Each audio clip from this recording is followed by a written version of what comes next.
पत्रଙ୍କ report जागृत Bharat. Madam कौन कहे जो हत्याकांड होता फायरिंग होता दामोटी पाखे केते जन को गिरफ्त करा कौन मोटिव था आमर 8 तारीख दिन 8/4/23 दिन दुशासन बारिक बोली जड़े ओमडीसी कर्मचारी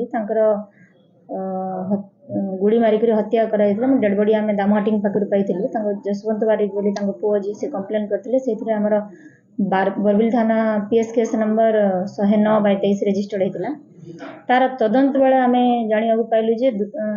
दुशासन बारिक शहादत खान बोली जड़े व्यक्ति सहित संपर्क भल था से जमी जमा विषय कथबार्ता प्रायतः करुले से कथबार्ता ये जो फैमिली डिस्प्यूट माने फैमिली प्रॉब्लम थिला पार्टीशन जमी लैंड पार्टीशन प्रॉब्लम थिला से जमी किसी रजिस्टर्ड हो पार ना ए प्रॉब्लम डिस्कशन हला बेले सी सहित कथा होते जे पुत्र सॉरी भंजा को मारिया कथा होते से बाबद भर डील फाइनाल होता पैसा पत्र एडवांस को लेकिन एडवांस दिया जिवो बोली परे 3 जण से माने शहादत खान शाहरुख खान और वारिस खान एमानकर प्लानिंग रे से मर्डर कमिट करने लगी गला समय से एडवांस पैसा को लेकिन भीतर प्रॉब्लम क्रिएट होता से परवर्ती मुहूर्त में डिसीज आमर दुशासन बारिक ही मारदे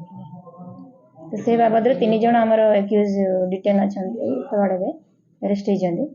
जड़े 2 जण शहादत खान जी शाहरुख खान एवं आमर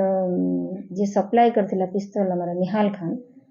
एलियास एमडी राजा से डिटेन अच्छा जे फेरार अछन तम कोन धरिया पई हाँ तदंत समय आम चेष्टा करूँ अति शीघ्र धरवा लगी।